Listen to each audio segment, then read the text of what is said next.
vemos en el caso de las resistencias SMD cómo se hacen las lecturas, digamos, de estos componentes. Tenemos nosotros en principio que puede existir una lectura de 3 dígitos, puede haber de 4 dígitos, ¿sí? En la de 3 dígitos tenemos los 2 primeros dígitos como el número inicial y el tercer dígito la cantidad de ceros que se consideran para ese dispositivo.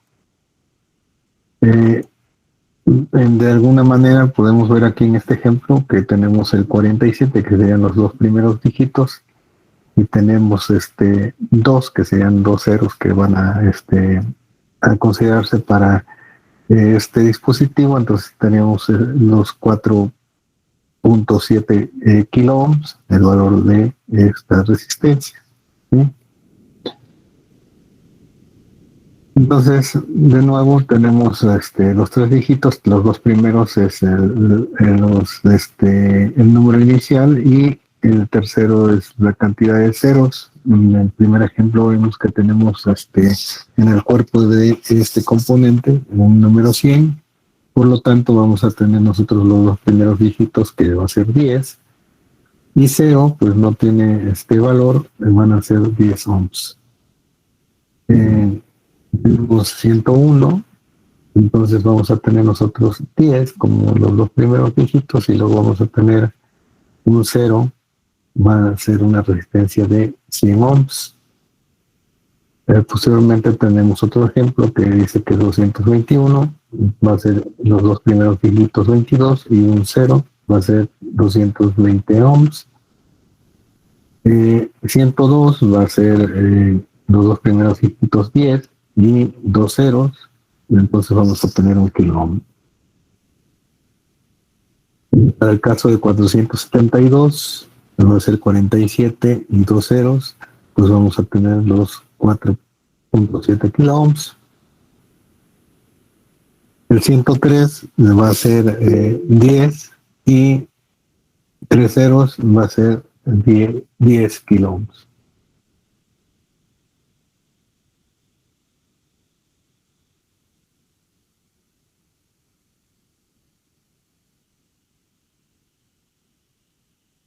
Ok, gracias, Sergio, enterado.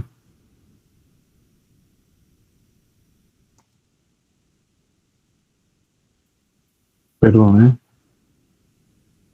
Entonces, seguimos con los ejemplos.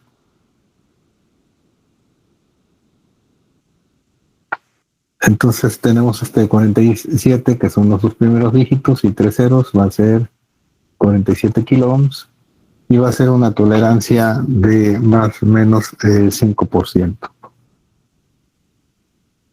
Se puede tener también un código de 3 cifras para resistencias con valores menores de 10 ohms, en donde pues aquí la variante que se tiene en esto es que nosotros vamos a utilizar una letra que es una R como una coma, ya sea en la posición en donde se encuentra esa coma es donde nosotros vamos a poner nuestro punto, ¿sí? Nuestro punto decimal, ¿verdad? Es donde vamos a poner nosotros esa coma, ¿verdad? Entonces, aquí como ejemplo podemos tener 2R2, eso quiere decir 2,2, o sea, sería con 2.2 ohms, o R22, que sería 0.22 ohms. ¿Sí? Y como ejemplos podemos ver aquí R10, sería entonces 0.1 ohm. R22 sería de 0.22 ohms, R47 sería 0.47 ohms, 1R0 sería 1 ohm, 2R2 sería 2.2 ohms, 4R7 sería 4.7 ohms. Entonces podemos tener valores, como aquí se indica, menores de 10 ohms. También tenemos otro código que es de 4 cifras, en donde los 3 primeros indican los dígitos del valor y el cuarto dígito es el multiplicador.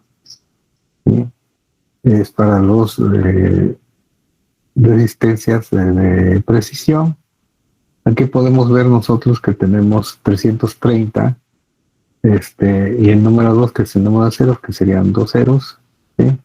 Entonces tendríamos 33.000 ohms, ¿sí? Y vamos a ver los ejemplos. Aquí tenemos mi, los tres primeros dígitos, pues es el valor, que sería 100. El cero no tiene valor, entonces tenemos 100 ohms. Tenemos 4.700, los tres primeros dígitos serían 470 y el cero no tiene valor, tenemos 470 ohms. El 1001 tenemos 100 y un cero, serían un kilo ohm. El 4703 sería 470 y tres ceros, y tendríamos nosotros 470 kilo ohms. El 1002, que entonces sería 100 y dos ceros, tendríamos nosotros 10 kilo ohms. El 3301 sería 330 y un cero, ¿sí? Entonces tendríamos 3,3 kilo ohms. Con esto podemos nosotros pues estar midiendo valores iguales a 100 o mayores a 100 ohms. La tolerancia por ser de precisión va a ser del más o menos 1%. Sí, también podemos tener valores menores de 100 ohms utilizando la misma situación de una R como la coma, ¿sí? Vamos a ver aquí el ejemplo, pues tenemos 47R0, entonces tenemos nosotros 47 ohms, ¿verdad? Aquí como ejemplo tenemos 0R10, pues vamos a tener nosotros 0,10 ohms, 0R47, 0,47 ohms, 1R20, entonces vamos a tener 1,20 ohms, 4R70, vamos a tener 4,7 ohms, 10R0, pues vamos a tener 10 ohms, y 47R0, pues vamos a tener 47 ohms, ¿sí? Entonces aquí, con estas cuatro cifras, pues podemos tener nosotros resistencias con valores menores de 100 ohms utilizando la R como punto decimal, ¿verdad? Y bueno, tenemos también la situación de utilizar un código que es un código EIA96. Ese código de alguna manera se refiere a una nomenclatura que tiene el componente, que es con números y letras, ¿sí? En donde se apoya uno con unas tablas, en donde tenemos en este caso dos números y una letra.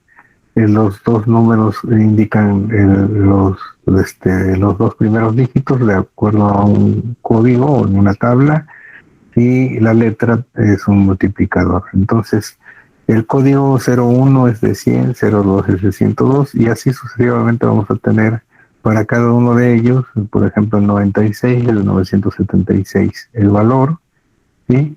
Y el multiplicador es una letra que puede ser Z, que si es Z es .001, si es Y o es R es 0.01, si es X o es S, .1, si es A es 1, si es B o H sería 10, si es 100, si es de 1000, si es serían 10.000 y F serían 100.000. Entonces, de acuerdo a lo que nosotros tengamos aquí es lo que nosotros vamos a pues utilizar en este caso, ¿verdad?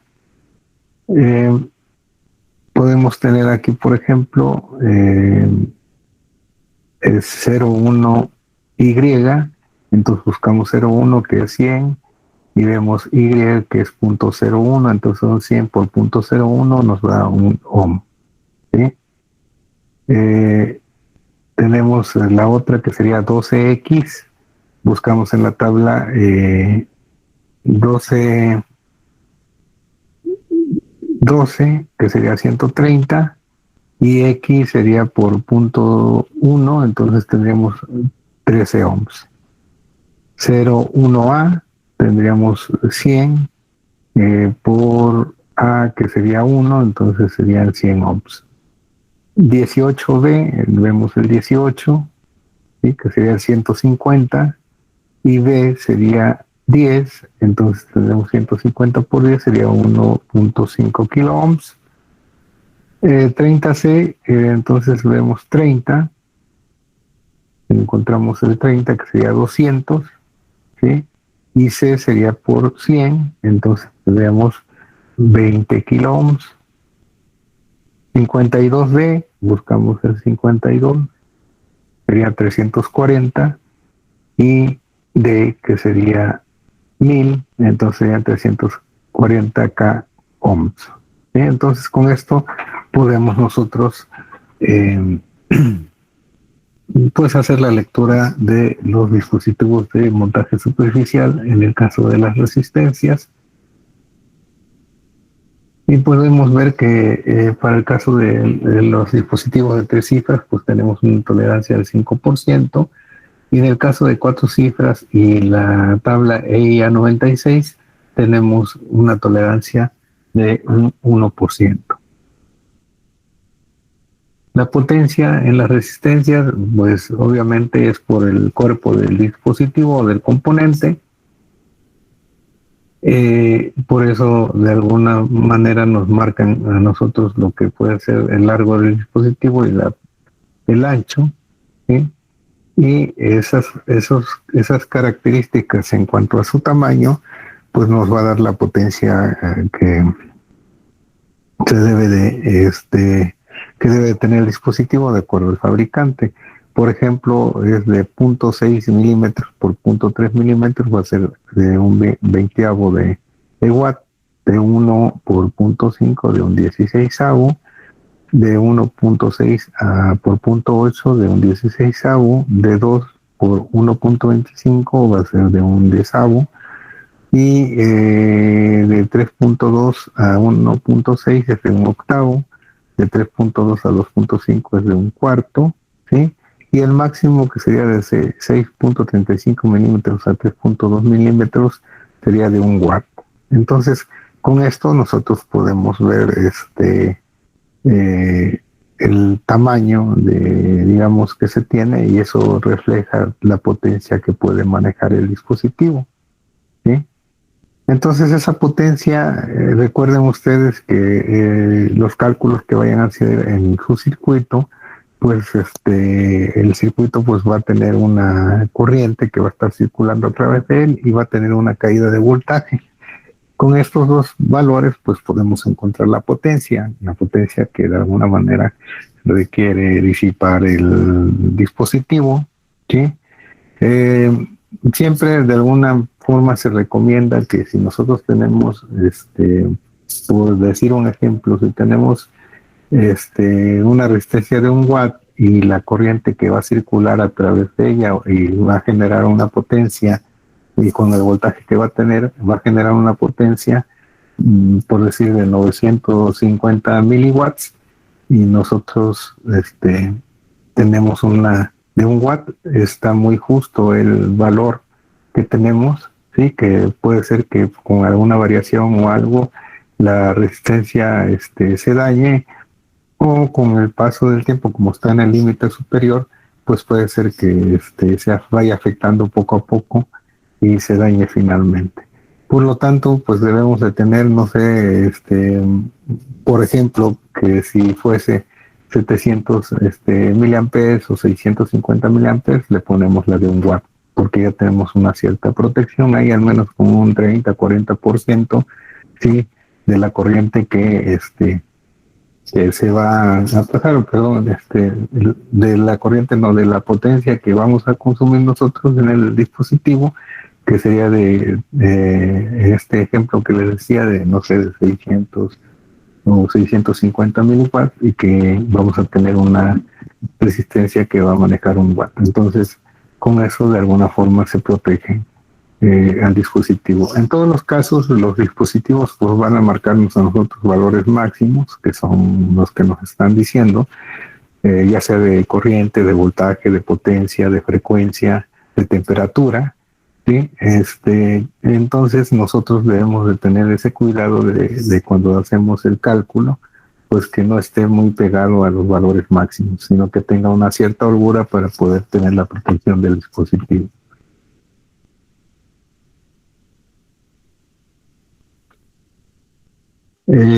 Para las resistencias variables o los potenciómetros, que son elementos resistivos de tres terminales que permiten ajustar la resistencia existente entre el cursor y cualquier otro de los extremos, nosotros podemos ver en este caso un potenciómetro que va a tener tres terminales, y tenemos la terminal que está en la parte superior de este resistor, la otra terminal en la parte inferior del resistor, y tenemos en la parte intermedia con una flecha la otra terminal. Entonces tenemos el dispositivo que tiene las tres terminales. Tenemos entre dos terminales un voltaje de entrada, y a la salida tenemos entre el cursor, vamos a llamarle así, con una de las terminales en donde tenemos el voltaje de salida. Con esto podemos ver que el voltaje de salida va a ser igual a la función de X, ¿sí?, por el voltaje de entrada, ¿sí?, de acuerdo a la resistencia que nosotros tengamos en ese momento, ¿sí?, por el voltaje de entrada, ¿verdad? El potenciómetro, pues en este caso son potenciómetros que manejan valores de corriente y de voltaje pequeños, por lo tanto, pues son de este tipo, que no son de alta potencia, de un valor grande que manejen de potencia, sino que son para valores pequeños de corriente y voltaje. Podemos encontrar el potenciómetro de desplazamiento lineal, en donde pues tenemos las terminales A y B, y la parte central que sería C, en donde vamos a estar variando nosotros aquí el dispositivo, en donde vamos a estar variando aquí la resistencia entre el punto A y C, o entre el punto C y B, ¿sí? El otro puede ser de un desplazamiento angular, como es el que se muestra aquí, en donde tenemos un poste que vamos a poder girar, y podemos estar variando el valor de C con B, ¿sí?, y también de alguna forma de C con A, ¿verdad? Depende de cómo estemos, en qué posiciones tengamos del dispositivo, pues va a estar variando, ¿verdad?, de ese valor de resistencia. Y hay otro que es un potenciómetro multivuelta, ¿sí?, que es vamos a ver que es con un tornillo sin fin, en donde estamos ajustando, y pues da valores, digamos, incrementos muy pequeños, entonces nos sirve para ajustes finos, ¿sí?, este tipo de potenciómetro. Entonces se gira en un sentido para que se vaya corriendo, y ahora sí que el corrimiento que se tiene aquí es muy, muy pequeño. Cada determinada vuelta se mueve muy poco, y por eso se dice que es ajuste fino, porque la variación que tenemos pues es muy poca. Entonces con esto podemos nosotros dar un valor de resistencia que se requiera, ¿sí?, para dejarlo ya en ese valor, y que tenga un mejor funcionamiento, lo que nosotros deseamos hacer en un circuito.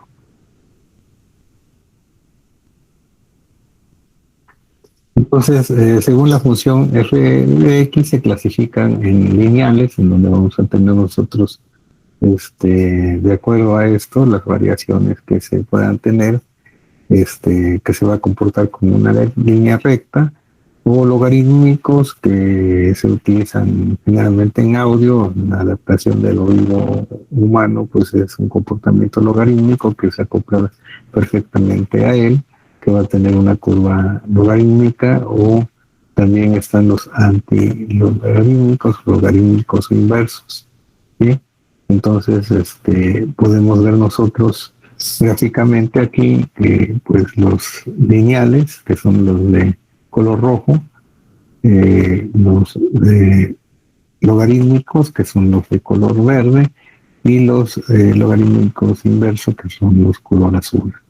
Y sería su curva que se tiene. Entonces tenemos esos potenciómetros logarítmicos que son de ajuste fino por debajo de lo que son los lineales, que es el verde, para aplicaciones de audio.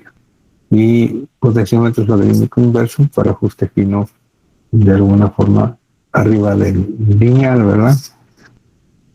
Y su comportamiento, digamos, en gráfica, que puede ser logarítmicos, puede ser, perdón, lineales, pueden ser logarítmicos o pueden ser antilogarítmicos, o puede ser una combinación de logarítmico antilogarítmico, o sea, tener la mitad logarítmico, la otra mitad antilogarítmico. Entonces, sería un comportamiento como aquí se tiene en esta gráfica. Tenemos lo que sería la salida, el porcentaje de salida entre la rotación que tengamos del potenciómetro. Bien, el otro dispositivo pasivo que se utiliza o que se maneja pues son los condensadores o los capacitores, ¿sí?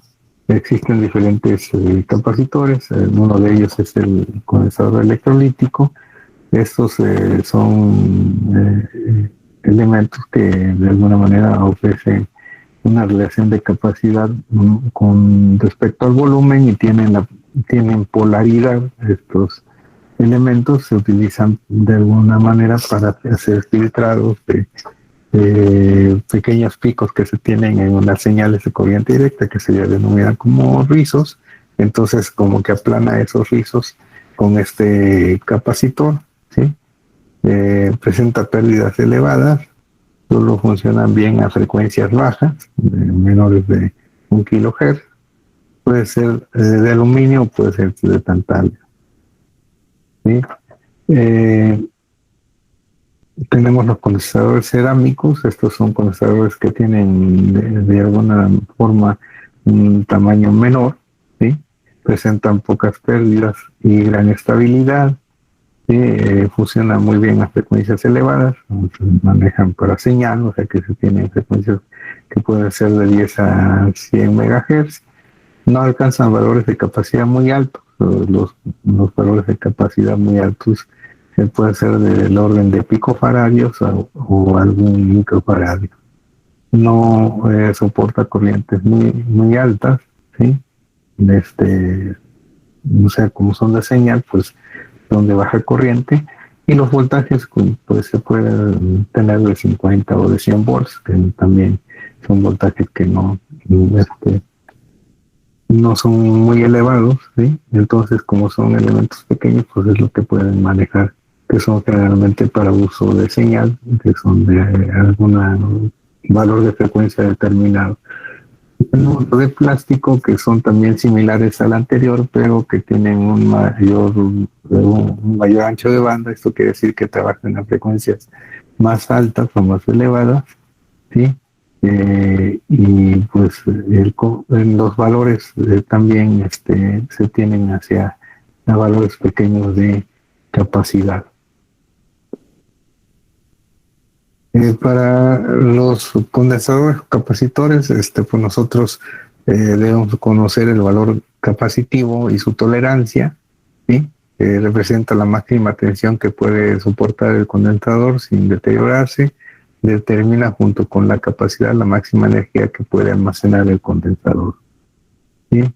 La tensión nominal, hay valores normalizados definidos por las mismas series aplicables a las resistencias. Cada tipo de condensador se fabrica dentro de un intervalo determinado de capacidades. Entonces, podemos ver que tenemos nosotros lo que sería la capacidad y la tolerancia y la tensión nominal. Esto aparece en el cuerpo del dispositivo, ¿sí? Aquí, bueno, no se puede ver claramente, pero pues tenemos aquí que de acuerdo también a la capacidad y considerando los dos primeros capacitores de color verde, que son a 50 volts los dos, el tamaño varía por la capacidad que nosotros tengamos. Entonces tenemos 10 microfaradios pequeño con respecto al de 100 microfaradios que tiene de alguna manera mayor capacidad, ¿sí?, que el primero. Y bueno, y el otro también, que es de 10 microfaradios, pero tiene, maneja hasta 450 volts, entonces también por eso de su tamaño. Como tienen estos polaridad, entonces hay que ver, el fabricante nos va a indicar, ya sea con una franja en donde nos dice cuál es el positivo o cuál es el negativo, ¿sí? Y debemos de hacer la conexión de manera adecuada, porque si nosotros nos equivocamos al polarizar al capacitor y los ponemos al revés, pues este capacitor puede de alguna manera verlo como un efecto de que explota o se bota. De alguna forma la parte central que está abajo, que está un poquito como un plastiquito, un hule que tiene aquí abajo, se bota y puede ser que hacia abajo se vaya o se impacte por la fuerza que se pueda tener, o incluso si se tiene un valor, digamos, muy grande aplicado de voltaje de corriente en el dispositivo, pues puede ser que se bote el casquillo y lo aviente y les pegue a ustedes en la cara. Entonces deben de tener mucho cuidado ustedes con eso de la polaridad, porque si en el laboratorio ha sucedido que se les daña y se provoca ese efecto que les estoy platicando. Bien, en los condensadores pues podemos tener nosotros de alguna manera ciertas pérdidas o un comportamiento diferente, ¿sí? Un condensador real incorpora elementos parásitos que afectan su comportamiento. El coeficiente de pérdida es la relación entre la potencia activa y reactiva en el circuito equivalente, considerando la excitación senoidal. Entonces, en el circuito equivalente podemos considerar que tenemos una inductancia parásita, una resistencia ESR que se va a generar y lo que sería la capacidad. Por lo tanto, la impedancia total sería la suma de la resistencia ESR con las reactancias inductivas y capacitivas, ¿sí?, que se tienen ahí, que de alguna forma sería la impedancia total. ¿Cómo funciona esto? Pues nosotros vamos a tener un comportamiento normal, como aquí se ve en esta gráfica, en donde tenemos la primera parte azul, que se comporte el capacitor ahora sí como un capacitor, y su comportamiento sería algo como esto, que está descendiendo aquí esta señal, ¿sí?, hasta un valor de frecuencia de corte, vamos a llamarla así, que es una frecuencia que nos está asignando el fabricante, nos dice hasta qué frecuencia vamos a tener ese efecto de capacitivo, y a partir de ese valor de frecuencia, si lo vamos incrementando, se va a comportar como un inductor, ¿sí? Se va a comportar como un inductor. Incrementamos esa frecuencia. Pero en el caso de que estemos cerca de la frecuencia de corte, pues se va a comportar como una resistencia RSR, que sería este punto, ¿sí? ¿De acuerdo? Entonces, son las tres, digamos, condiciones que puede tener el dispositivo o la componente de acuerdo a la frecuencia que nosotros estemos incrementando, ¿sí? Por lo tanto, pues los fabricantes nos proporcionan a nosotros los valores máximos de voltaje, de corriente, de frecuencia, de temperatura, ¿sí? Que son elementos que afectan en su comportamiento del dispositivo. Bien, hay otros tipos de nomenclaturas que se utilizan en los capacitores, que eso se los voy a dejar a ustedes con investigación. Les voy a mandar una tarea de investigación para ver cómo, de alguna manera, de acuerdo a los diferentes capacitores que existen en el mercado, algunos ya son legados, que ya son sustituidos por nueva tecnología, sí, pero existen todavía por ahí algunos para que de alguna manera, cuando ustedes se encuentren con uno de estos capacitores, pues sepan cómo interpretar el valor, ¿sí?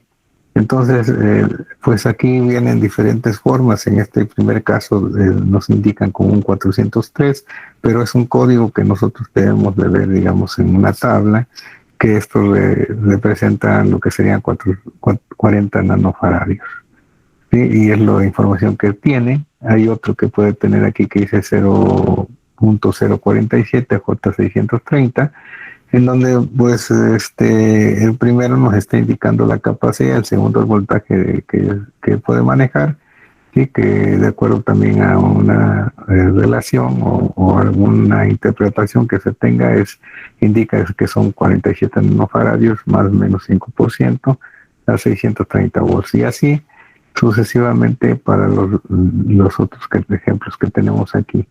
Entonces se nos puede decir, bueno, pues es que nosotros viendo el tamaño del dispositivo podemos ver si es una capacidad pequeña o es una capacidad mayor, pero pues lo mejor es tratar de saber cómo se interpreta el valor de estos componentes. En el caso de los condensadores electrolíticos, pues les había comentado que tienen polaridad. Los fabricantes pintan o colocan, digamos, una franja en donde dice cuál es el positivo, ¿sí? Como en el primer caso, que nos está diciendo cuál terminal es el positivo o cuál terminal es el negativo, ¿sí?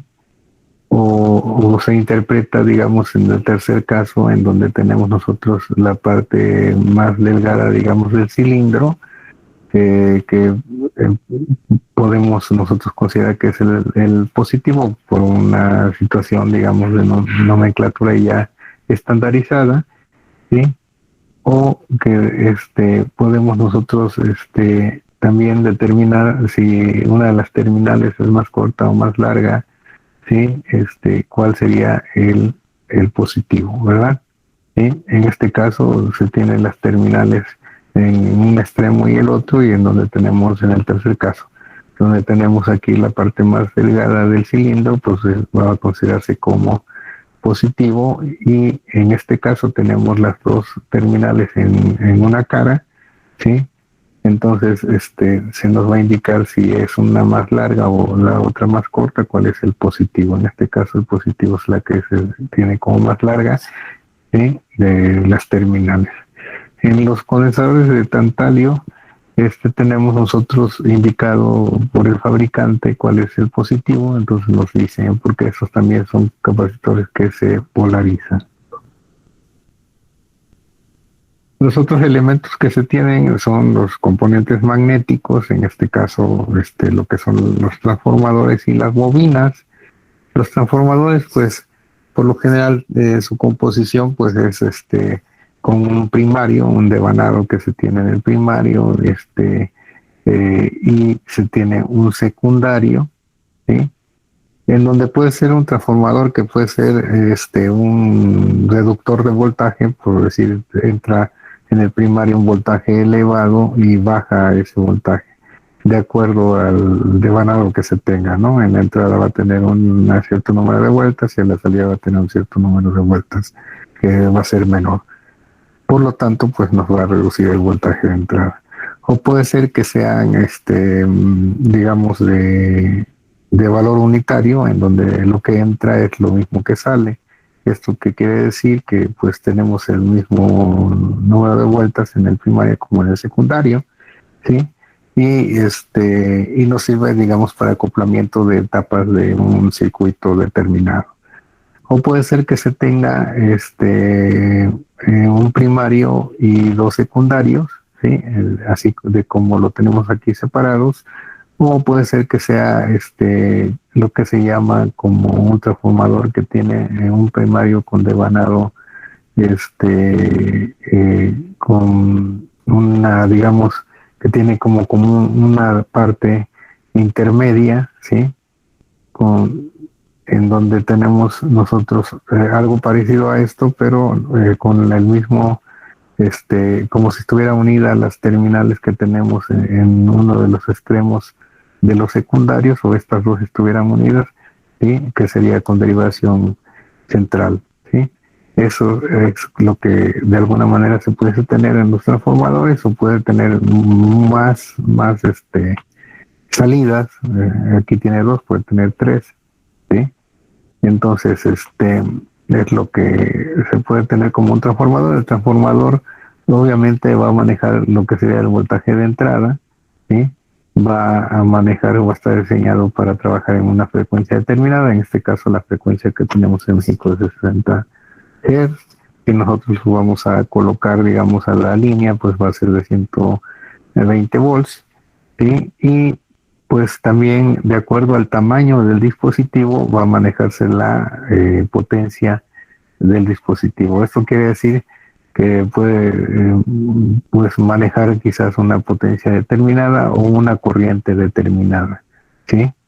El transformador puede ser quizás, no sé, de 500 miliamperes, o puede ser de 1 amper, o puede ser de 2 amperes.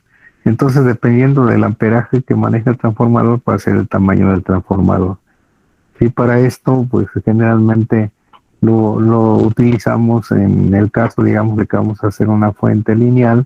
Utilizamos un transformador que, pues lo que hacemos es de la línea de alimentación comercial, bajamos a un valor de voltaje que podemos trabajar. En el valor de voltaje que podemos, en la salida, digamos, del secundario va a ser un valor de voltaje RMS, ¿sí? En el cual vamos a tener aquí la salida, y de acuerdo a eso, pues nosotros podemos hacer el diseño de esa fuente.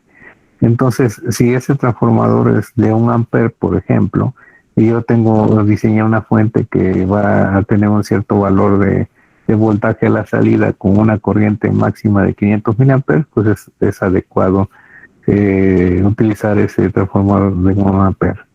Pero si yo pues voy a exigirle 1 amper a la salida, pues voy a estar en el límite superior del transformador, y pues va a llegar el momento en que si me exige la corriente ya llegando a 1 amper, se me caiga el voltaje y ya no haga la función adecuada. Por lo tanto, pues para evitar, digamos, tener transformadores muy grandes, se utiliza ya otro diseño diferente en las fuentes, que son las fuentes conmutadas, que son más compactas y que se utilizan otro tipo digamos, se utilizan dispositivos similares, pero unos arreglos un poquito diferentes, ¿sí? Entonces, lo importante en el caso de los transformadores, pues es el voltaje de entrada que se maneja, la frecuencia que se maneja, la corriente máxima que puede trabajar, y el voltaje de salida que está dando en el secundario, y que es lo que vamos a utilizar nosotros para, pues en este caso, como ejemplo, hacer una fuente. Y las bobinas pues van a hacer de varias formas, de que va a tener núcleos diferentes. Los levanados en las bobinas también depende va a ser de diferentes valores, también por el alambre o cable, el alambre que se utiliza para realizarlas, que puede ser de diferente calibre. Entonces depende del número de vueltas, del núcleo que se esté utilizando. Entonces hay mucha variedad de bobinas, y también dependen de la aplicación que se pueda estar dando. Bien, jóvenes, por el día de hoy sería lo que tengo para presentarles. No sé si tengan ustedes algún comentario o alguna pregunta. Profesor, una pregunta. ¿Estas diapositivas las va a subir al Classroom? Sí, las subo. Las subo mañana en la mañana, sin problema. También la tarea es para mañana a las 5:30, ¿verdad? Todo, bueno, como lo confirma la plataforma. Sí, ahí le pongo la fecha y la hora para entregarlo. Sí, no, generalmente les dejo un poquito de espacio para que tengan tiempo de realizarlo. Justo se le va a preguntar que si podría tener el tiempo para el viernes. Es que también he tenido un poquito de tarea, entonces apenas la voy a empezar. Entonces, no he visto de hecho qué tan extensa es. Sí, yo les más o menos les calculo el tiempo y ahí les pongo la fecha, el día y la hora. Obviamente no siempre les dejo. Si es alguna tarea que sea, digamos, de opción múltiple, por decir, a lo mejor sigue de un día para otro, ¿no? Porque son de lo que vimos y platicamos en la clase. Pero si es una investigación que tiene que estar buscando información y estar escribiendo y esto, pues es un poquito más de tiempo. Pues está bien, profesor. Uh-huh. Sí, cómo no, Mauricio. ¿Algún comentario, alguna pregunta? Bueno, yo una duda, profesor. ¿La tarea es a mano o a computadora o no hay problema con eso? Mire, cuando es a computadora, pues realmente, bueno, yo no espero equivocarme, pero casi por lo general es copia y pega nada más. Cuando lo hacen al mano, al menos leen y están escribiendo y yo pienso que se les queda un poco más. Entonces, pues yo les voy a decir cuándo es a mano, y cuando ahorita en este caso, pues sí puede ser en computadora, ¿sí? Pero sí lean